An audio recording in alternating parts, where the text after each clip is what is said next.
Why wait?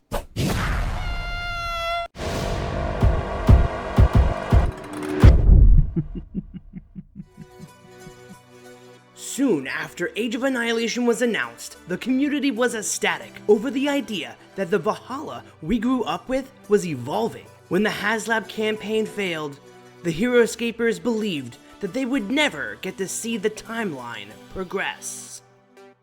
New Generation Customs, or NGC, was launched to continue the Age of Annihilation, bringing proxies of the beloved models through 3D printed miniatures with card designs, along with offering brand new models that are themed with the Age of Annihilation aesthetic, utilizing the new Valkyrie Generals and factions in mind.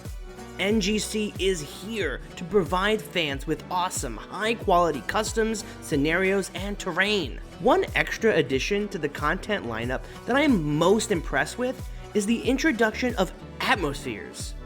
Their first atmosphere, Darkness, adds... Well, I should say that Darkness reduces all line of sight and clear sight down to a max of 4 spaces, delivering players a new, challenging experience to add to your games of heroScape. Lore is a focus for NGC, writing backgrounds for all the units introduced, as well as providing scenarios like the lurking horrors and sparks of battle as challenges to the player. These scenarios from the Brimstone Book battlefield tell a story in the south of Law, a region of Valhalla that is now being explored.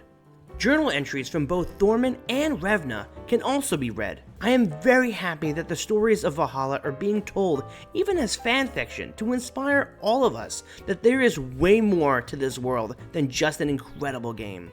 The biggest difference between NGC and both groups of Valhalla customs, the C3V and SOV, is that NGC designers solely utilize usage of 3D printed figures. They provide links and instructions on how to print these miniatures and at what sizes. Listen to Alexandros, the creative lead, talk about these 3D models. Official announcements since, in this capacity, but we really got the impression that VC, for better or worse, didn't want to touch some of that design space, like things like multi-life squads or unpainted miniatures. And we just kind of recognized that there was this hole, or this void rather, that there wasn't really a project in the community that was filling. And I think we're all kind of the same mindset that 3D printing is here to stay in the tabletop industry. Sure. Like nobody's putting the lid back on that bottle.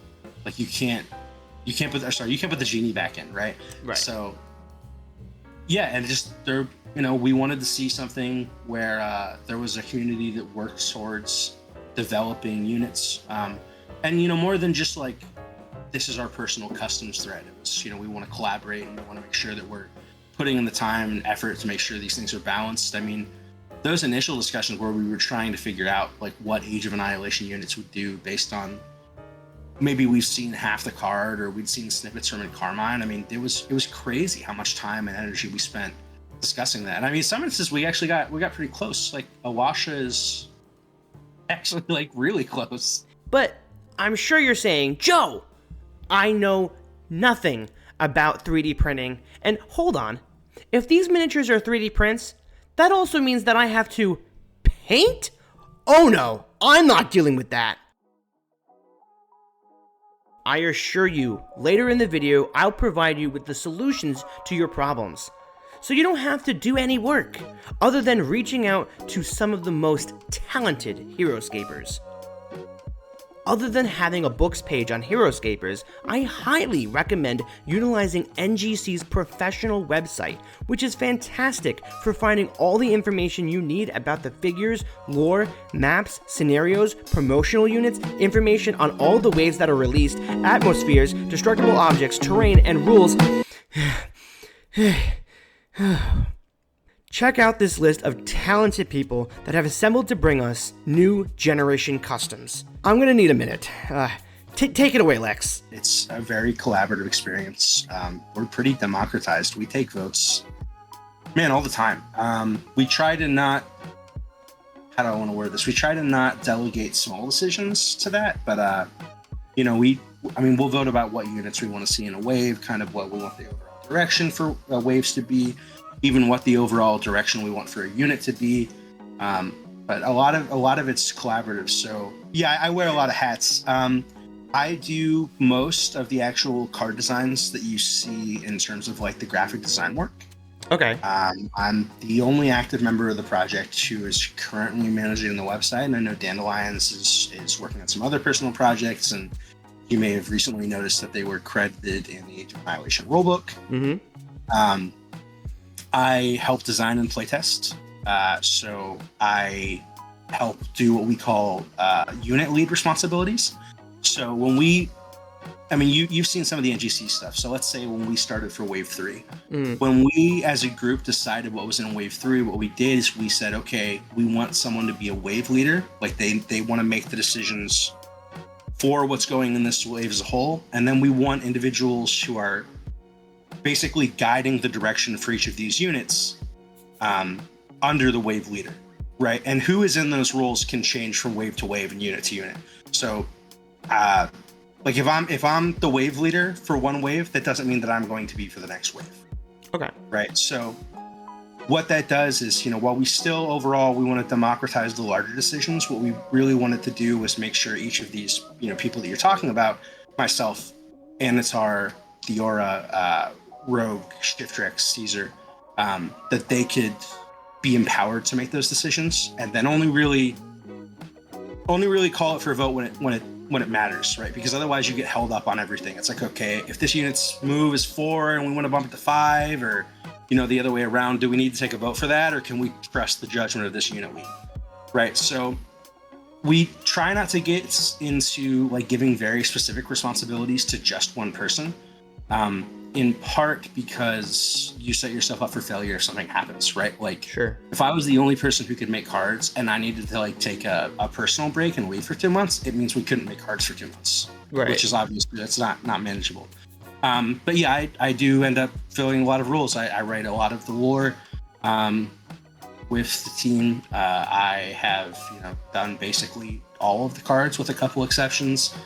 But they're also like hats I just can't wear. I'm really terrible with heroScape templating. The way that heroScape is worded is always going to be an enigma to me. I mean, I know you've read heroScape cards and thought, I'm not exactly sure what that does. That's something I definitely have to delegate to somebody, to Anatar and Shiftrex. Okay. And for any additional information, you can reach out to the NGC team for questions. So join their Discord. There will be links to this in the description below. When you join the NGC Discord, you may also share ideas and thoughts about everything that NGC has and will be working on. Come be a part of this community of passionate heroScapers. NGC also holds contests for community submissions.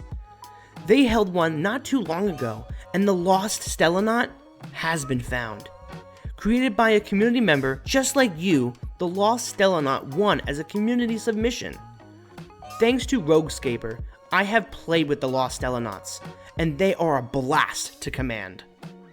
I have no issue with sounding like a broken record, when I tell you that the heroScape community has the best and most talented people. To retrieve and play with new generation custom units, you can order through these scapers to print and paint units for you. I have units from RogueScaper, and his work is so well done. From these images, you can see how imaginative and skilled all these scapers are. Please go reach out to one or all of these friendly creators and support them. And check out the new generation customs. For more coverage of NGC, please like and comment here on this video and subscribe for more heroScape content. And don't forget, I am not crazy. I'm Joe Crazy.